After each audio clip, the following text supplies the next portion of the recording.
What if the sex tape that created the Kardashian empire wasn't an embarrassing accident, but a carefully calculated business decision?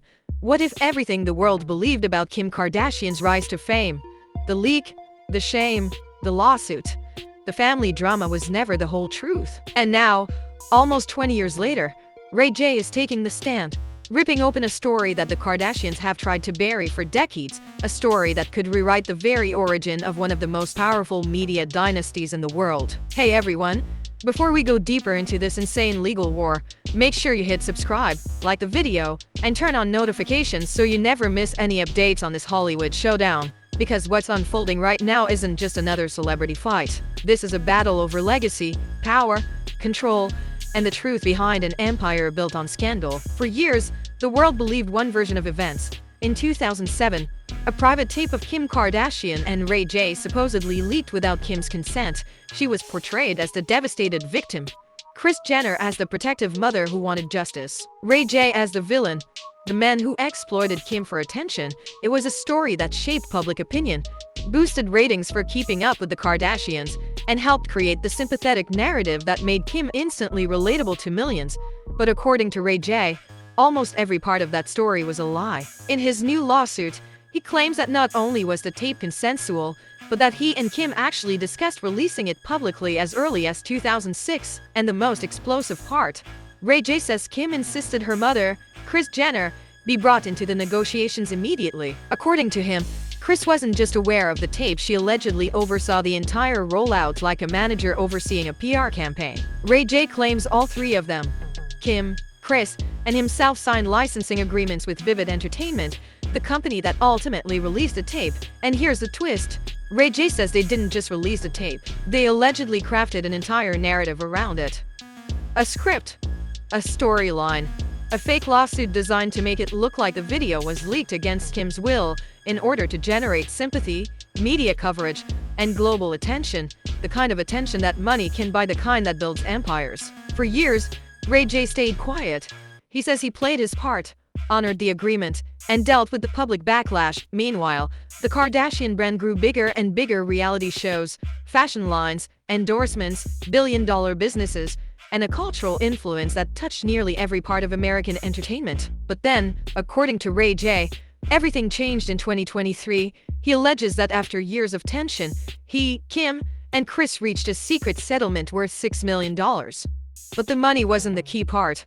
What Ray J says really mattered was the clause that banned Kim, Kris, their production company, and even Hulu from ever mentioning the tape again in public, especially on their show. The settlement reportedly included a $1 million punishment for every violation. But Ray J claims they broke that promise almost immediately. Just 1 month after the alleged settlement was signed, Season 3 of The Kardashians aired, and Ray J says Kim, Kris, Kendall, and even Kanye made multiple references to the tape. According to him, this wasn't accidental. He claims it was planned, filmed, scripted, and aired knowingly, even after he refused to sign an amendment the family allegedly sent him that would excuse those show moments and protect them from being in breach. Ray J says he refused because he felt manipulated again, and when he didn't play along, the Kardashians proceeded anyway, using the storyline for ratings while violating the very agreement that was supposed to silence the past forever. And that's when the situation escalated into full-blown war. In October 2025, Kim Kardashian and Kris Jenner sued Ray J for defamation after he publicly claimed the family was under federal RICO investigation. There's a viral livestream where Ray J can be heard saying, "The feds is coming. It's worse than Diddy." Their lawyer, Alex Spiro, one of the most aggressive celebrity attorneys in the industry, fired back immediately.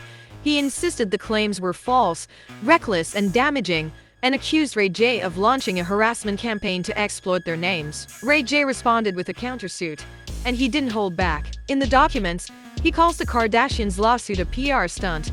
He claims they sued him not because they were defamed, but because he dared to challenge the narrative that made them powerful. He says they wanted to intimidate him, silence him, and punish him for refusing to stay in the role they allegedly assigned him back in 2007, the villain, the bad guy, the scapegoat. Ray J goes even further by suggesting that the alleged original plan to release the tape, stage a fake leak, and then file a fake lawsuit mirrors the structure of a RICO-style conspiracy, the same law used to prosecute organized crime. He claims the manipulation, coordination, profit sharing, and narrative crafting all point to a long-term strategy to control public perception and financial outcomes. Meanwhile, Kim and Chris have remained firm through their lawyer.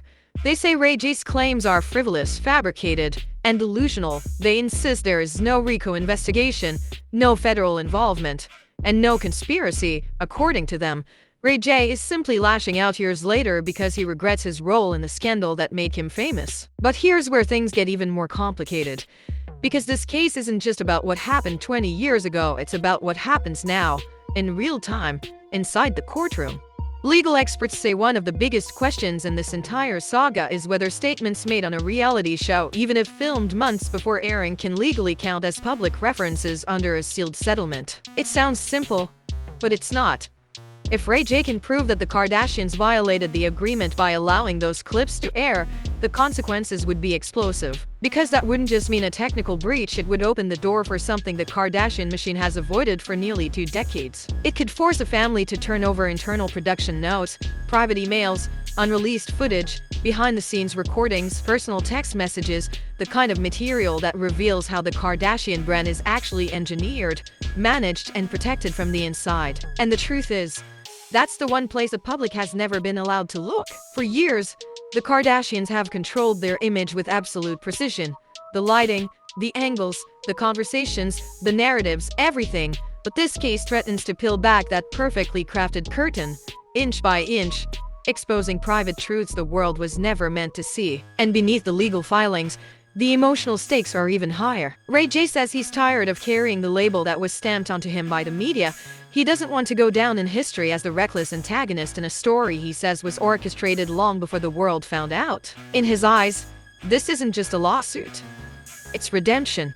It's the chance to reclaim the part of his identity that he feels was rewritten without his permission. He wants acknowledgement, not necessarily sympathy, but the credit, the truth, and the accountability he says he was denied for almost 20 years. He wants people to understand that he too was a human being caught in the middle of a calculated media storm, one that changed the direction of pop culture forever. Meanwhile, Kim and Chris are fighting for something far larger than reputation management.